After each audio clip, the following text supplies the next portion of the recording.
Hello and welcome to select civils. हम JPSC mains के question देख रहे हैं। हमने 3 क्वेश्चन डिस्कस किया है, जिसमें एक एंशियंट से था, एक मेडिवल और तीसरा मॉडर्न से था। मॉडर्न वाला लास्ट लेक्चर जो था दैट वी डिस्कस्ड कि आपसे पूछा गया था कि 1857 के रिवोल्ट से रिलेटेड, और वो आपकी राय जानना चाहता था कि वेदर 1857 का रिवोल्ट पहला वॉर ऑफ इंडिपेंडेंस था या नहीं था तो क्यों था। हमने काफ़ी डिटेल में उसको डिस्कस किया है।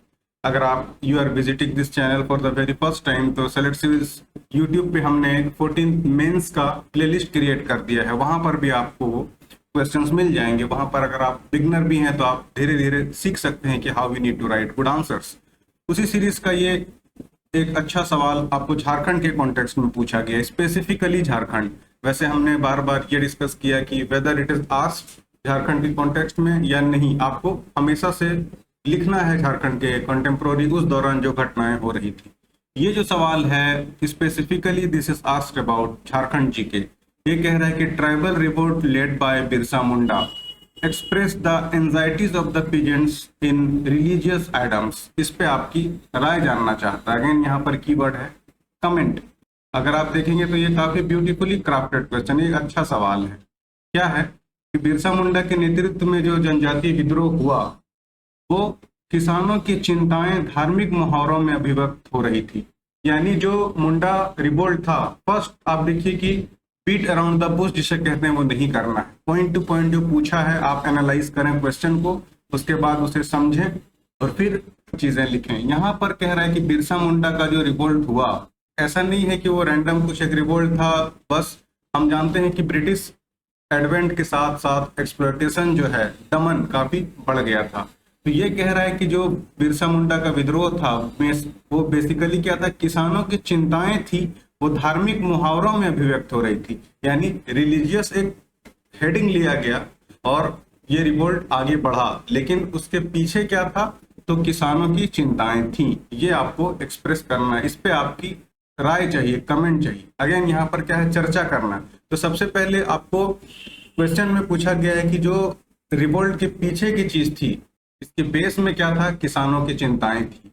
किसानों की किस तरह की चिंताएं थी आपको वो लिखना है। अगर चिंताएं थी तो इतना क्यों बढ़ गया कि रिवोल्ट का ये रूप ले लेती है। तो मेनली यहाँ पर पॉइंट्स आपको किसानों की चिंताएं, एक तो ये हो गया कि किसानों की किस तरह की चिंताएं थी that finally led to a massive revolt. और हम जानते हैं कि वन ऑफ द सबसे बड़ा रिवोल्ट जो ट्राइबल रिवोल्ट हुए हैं इंडिया में, वो आपका द ग्रेट ट्यूमुल्ट है ना, ये बिरसा मुंडा का उलगुलान है, विद्रोह है।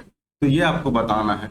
अब ये आपका अगेन फिर रहेगा आपका 500 से लेकर 700 वर्ड्स में, डिपेंडिंग अपॉन, अगर ये 32 मार्क्स का है तो 5 से 600 वर्ड्स में आपको लिखने हैं, और अगर ये पूछा जाता है 40 मार्क्स का तो आपको 700 के आसपास एटलीस्ट वर्ड्स लिखने हैं।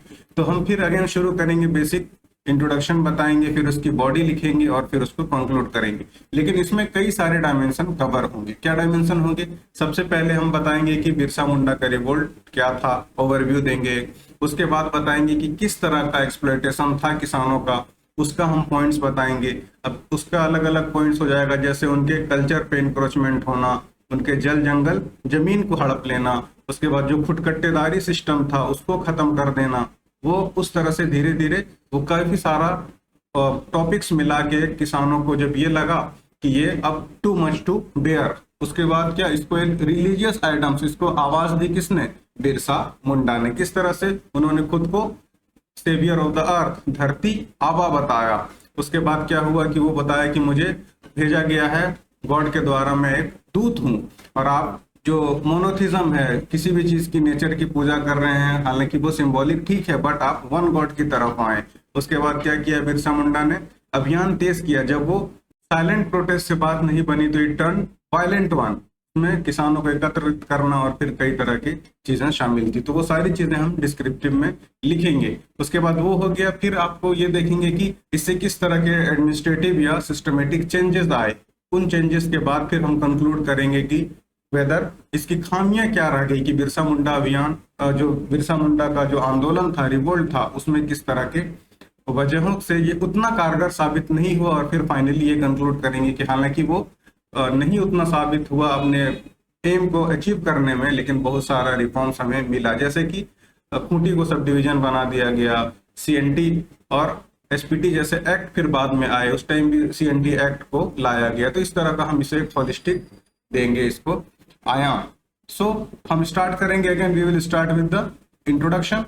और अगेन मैं बस आपको एक ओवरव्यू देता जाता हूँ। इसका मॉडल आंसर जो है इस क्वेश्चन का वो इसी के एंड में रहता है। अगर आप पहले से हैं आंसर्स लिख रहे हैं तो you need to write answers, और फिर आप उसको हमारे आंसर से मैच करिए कि आप कितनी प्रॉक्सिमिटी में पहुंचते हैं। और हिंदी मीडियम वालों के लिए भी इंग्लिश है, इंग्लिश का आंसर है, then it is followed by Hindi. तो हम फिर से शुरू करेंगे, पहले इंट्रोडक्शन लिखेंगे फिर इसकी बॉडीज को लिखेंगे। तो इंट्रोडक्शन में हम क्या लिखेंगे, यहाँ पर आपसे पूछ रहा है कि बिरसा मुंडा के रिवोल्ट के बारे में। So we shall start writing about this revolt. तो सबसे पहले हम शुरू करते हैं, एक टाइमलाइन दे देंगे कि कब हुआ था। तो वी नो कि 1895 से 5 साल रफली चला था बिफोर बिरसा मुंडा का डेथ हो जाता है। सो वी शैल राइट कि बिरसा मुंडा रिवोल्ट। मैं बस ओवरव्यू दे रहा हूँ, हालांकि आपको खुद लिखना है, मैं सारी चीजें आपको फ्लो मेंशन कर ही देता हूँ, बट स्टिल कुछ और क्वेश्चंस में हम देखेंगे how we need to write, फिर आप कोशिश करिएगा लिखने का, पॉइंट्स हम डिस्कस करते जाएंगे, है ना।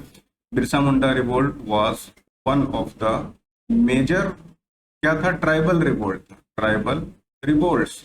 टाइमलाइन हम दे देंगे बिटवीन 1895 से 1900, लेड बाय बिरसा मुंडा। ये हो गया।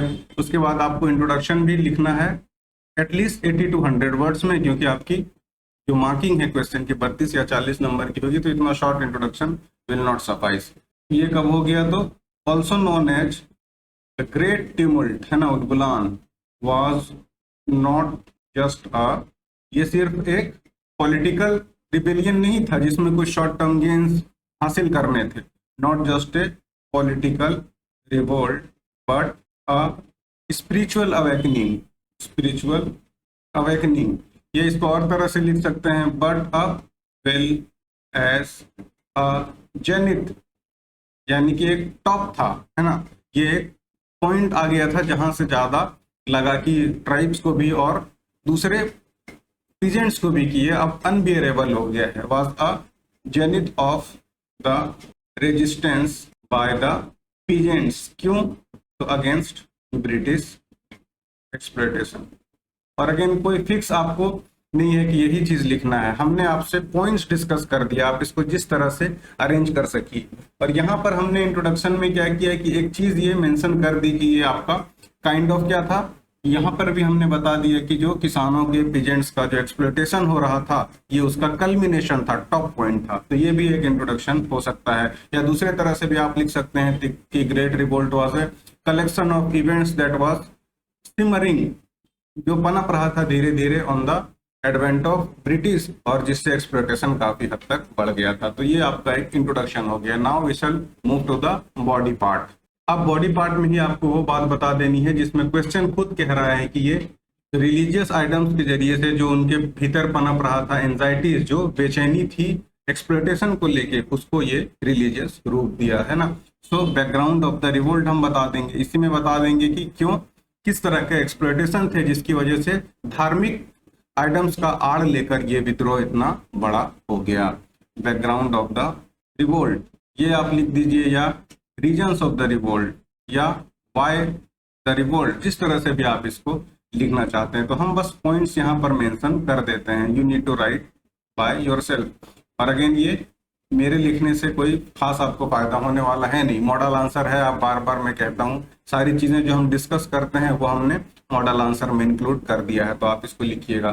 तो सबसे पहले क्या होगा, मुंडाओं का एक्सप्लॉयटेशन छोटा नागपुर में खास करके, तो आप ये लिख सकते हैं एक्सप्लॉयटेशन या disruption of tribal life style by British. तो ये पॉइंट हो गया। इस मार्जिन के बाहर नहीं लिखना है आपको, है ना, this is mentioned here, do not right after this margin, है ना, इसके मार्जिन के बाद नहीं लिखना है। जस्ट मैं यहाँ पर क्योंकि पॉइंटर्स मेंशन कर रहा हूँ इसलिए। तो एक तो ये पॉइंट हो गया। उसके बाद क्या होगा, मुंडाओं का ट्रेडिशनल फुटकट्टी सिस्टम चल रहा था जिसमें जो लैंड को क्लियर करता था वो उसके पास उसका ओनरशिप हो जाता था। फिर वही जल जंगल और जमीन वाला पॉइंट कि वो फुटकट्टी, वो ट्रेडिशनल लाइफ स्टाइल, वो जमीन को क्लियर करते थे, वो उसकी मिल्कियत हो जाती थी, ओनरशिप। लेकिन उसके जगह पर क्या हो गया, जमींदारी सिस्टम इंट्रोड्यूस हो गया, बाद में महलवारी सिस्टम हो गया। अब जमींदारी में क्या था, जमींदारों को ओनर बना दिया गया लैंड का और उसको एक फिक्स कर दिया गया रेंट। तो यहाँ पर भी आपका रिप्लेसिंग ट्रेडिशनल फुटकट्टी सिस्टम बाय किससे, जमींदारी और बाद में लेटर महलवारी। तो इससे भी क्या हो गया कि इनके ट्राइबल लाइफ स्टाइल पे देख रहे हैं किस तरह से ये तो एक्सप्लॉइट हो ही रहा था, जैसे बहुत इनको परेशान करना, इनके कल्चरल डायमेंशन में इंक्रोचमेंट। उसके बाद ये आपका एक बड़ा ये हो गया कि उनके ट्रेडिशनल जो ओनरशिप था लैंड का उसको खत्म कर देना। उसके साथ साथ आया इकोनॉमिक बर्डन, जिसमें क्या था, बेगारी यानी फोर्स्ड लेबर। ट्राइब्स को तो मिसयूज किया ही जाता था, उनको एक बॉन्डेड लेबर की तरह से यूज करना। तो बेगारी सिस्टम, उसकी वजह से भी ट्राइबल लाइफ स्टाइल, ये सारा किस पर हो रहा था, पिजेंट्स पर हो रहा था। और इसी का जब टॉप पर पहुंच गया मामला, तो वो क्या हुआ कि बिरसा मुंडा का एडवेंट होता है, आगमन, और एक रिलीजियस उसको रूप देकर, मेनली इसके पीछे ये सारे रिवोल्ट के रीजन्स थे। उसके बाद हम लिख सकते हैं नेक्स्ट और किस तरह का रीजन था जो कि इस रिवोल्ट के लिए कारगर साबित हुआ, नए नए रूल्स लाना, जैसे छोटा नागपुर फॉरेस्ट एक्ट। तो इंट्रोडक्शन ऑफ न्यू लैंड या जंगल लॉज, यहाँ पर आप एग्जाम्पल लिख सकते हैं छोटा नागपुर फॉरेस्ट एक्ट, ये आया था 1894 में। आपने ये चीजों को पढ़ा होगा जब आप मुंडा रिवोल्ट पढ़ रहे होंगे, उसी को आपको समराइज करना है। ये टोटली एक ऐसा क्वेश्चन पूछ देगा जो अपने आपका कोई भी एक रिवोल्ट, जैसे संथाल विद्रोह भी पूछ सकता है या टाना भगत रिवोल्ट पूछ सकता है, उसमें आपको समराइज जो चीजें आपने ऑब्जेक्टिव की हैं, लिखा है, याद किया है, उसी को आपको अरेंज करके लिखना है। क्वेश्चन ही ऐसा फ्रेम होगा कि इंटायर रिवोल्ट के इर्द गिर्द की चीजें आपसे पूछ ली जाएगी। उसके अलावा क्या था, क्रिश्चियन मिशनरीज थी, है ना, मिशनरीज। अब जो अभी तक एक्सप्लोटेशन हो रहा था, जो एंजाइटीज थी, जो बेचैनी थी किसके मन में, ट्राइब्स और पीजेंट्स के मन में, उसको एक बिरसा मुंडा के एडवेंट से आने से एक आंदोलन का रूप दिया गया, मेनली धार्मिक उसको दिया गया पहचान। बट इसके नीचे क्या था रिवोल्ट के, तो ये सारी चीजें पनप रही थी। तो ये हमारा बॉडी का पहला पार्ट हो गया था, जो विद्रोह पनप रहा था उसके अंदर, उसको यूज किया गया। तो सबसे पहले रिलीजन का क्या था, तो हम देखेंगे कि बिरसा मुंडा के आने से किस तरह का चेंजेस आया और विद्रोह के तौर पर एक व्यापक गुस्सा फूटा।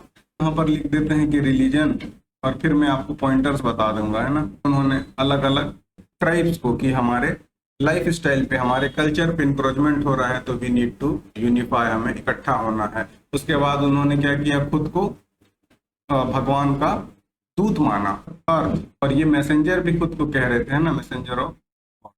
तो इस तरह से रिलीजन का ये चाह रहे थे कि ये जो डिस्कॉन्टेंट है इसको रिलीजन लोगों की लाइफ स्टाइल में, तो वो उनको बहुत ट्रिगरिंग पॉइंट होता है।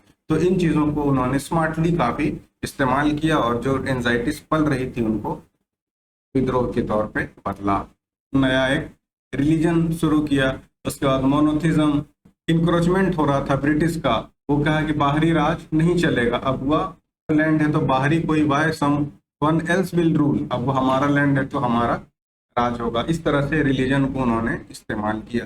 तो ये हो गया एक दूसरा पार्ट बॉडी का। इसी को आपको डिस्क्रिप्टिव में लिखना है, डिटेल लिखना है, जस्ट मैं पॉइंटर्स मेंशन कर दे रहा हूँ। सोसाइटी थी तो क्यों थी वो हमने पहला पॉइंट बता दिया। दूसरा बताया कि हाउ रिलीजन वाज यूज्ड। अब तीसरा आएंगे कि द रिवोल्ट करेंगे। 5, जहां बिरसा अलग अलग जगह पर लेक्चर्स, सरमन्स दे रहे थे और लोगों को यूनाइट कर रहे थे based on the exploitation they were facing. तो पहला पार्ट ये हो गया, अपना रूल होगा, और हमारा जो पुराना, हमारा गोल्डन जो एरा था, रिस्टोरेशन ऑफ द सकेंगे, जब हम ब्रिटिश को बाहर भगाएंगे। तो इस तरह से बिरसा ने, ये हम कह रहे हैं कि रिवोल्ट में हुआ क्या था, जो 1895 का रिवोल्ट हुआ था ना, उसके हम पॉइंटर्स मेंशन कर रहे हैं। रिवोल्ट क्या हो गया, वायलेंट हो गया, टर्न वायलेंट और वाइड स्प्रेड, ज्यादा। ये अगेन मैं बोल रहा हूँ, यहाँ आपको लिखना नहीं है, just I am writing because of आपको समझाने के लिए। ये वाइड स्प्रेड हो गया, और आपका खूंटी हो गया, ये पार्टिसिपेशन, मुंडाज में भी कास्ट थे, उनका इंक्लूजन हुआ, और ये व्यापक रूप धारण कर लेता है। तो इस तरह से हम ये पॉइंट्स लिख देंगे कि 1895 के रिवोल्ट में बिरसा मुंडा ने किन चीजों को एग्जीक्यूट करा। सप्रेस भी कर रहे थे, लेकिन उसके बाद भी जो रेजिस्टेंस था, it ended with the death of, unfortunate death of Birsa Munda. Finally क्या होता है, सबड्यू हो जाता है, द डेथ ऑफ बिरसा मुंडा।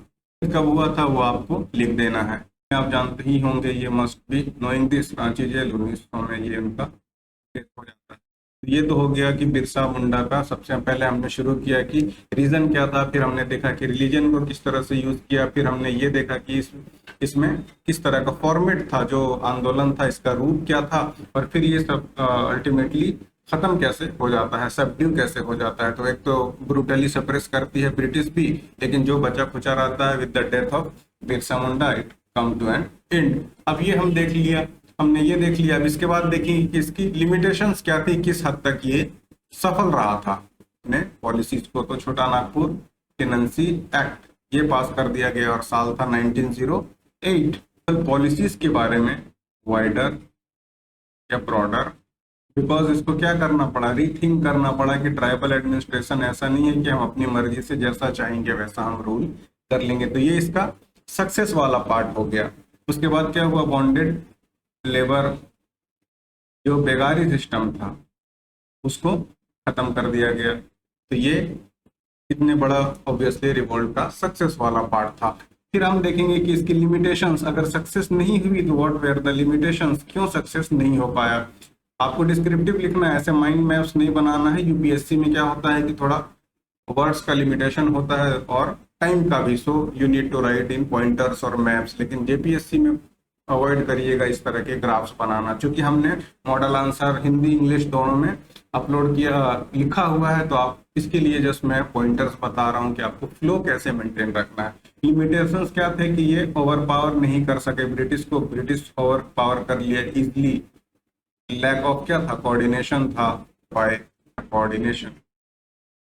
ऐसा अभी का मॉडर्न एडवांस टाइम तो था नहीं कि वो एक कलेक्टिव कुछ फैसला ले पाते। तो ये इसकी लिमिटेशंस थी, इस वजह से ये उतना सक्सेसफुल नहीं हो सका, इंस्टेंटली अचीव नहीं कर पाया। लेकिन बाद में ये रिवोल्ट एक आइडियल बन गया। ब्रिटिश के एडमिनिस्ट्रेशन के लिए भी इन चीज़ों का ख्याल जो उनको रखना चाहिए था वो उसके बारे में रिथिंक करने लगे। ट्राइबल हमने देखा कि लैंड में ग्रांट्स मिले ही, सीएनटी जैसा एक्ट पास हुआ। उसके बाद जो और हमने इसके पॉजिटिव्स देखे, उसके बाद ये हम कंक्लूड करने के साथ साथ फिर इसकी लीगेसी इसको भी मेंशन कर देंगे कि दो ये रिवोल्ट हमें देखने को जितना सतही तौर पर लगता है, लेकिन इसके कई सारे हमें एडवांटेज देखने को मिलते हैं।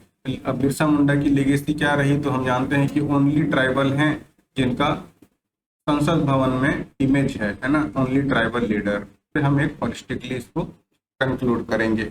तो ये बेसिक चीजें हैं, how you need to write answers. और ये बड़ा ही अच्छा क्वेश्चन था। मैंने बार बार कहा आपसे, जब भी कोई एक पार्टिकुलर से रिवोल्ट को पूछेगा तो उसको पूछने का तरीका ऐसा होगा कि वो इंटायर चीजें उससे रिलेटेड आपको पूछ ली जाएंगी।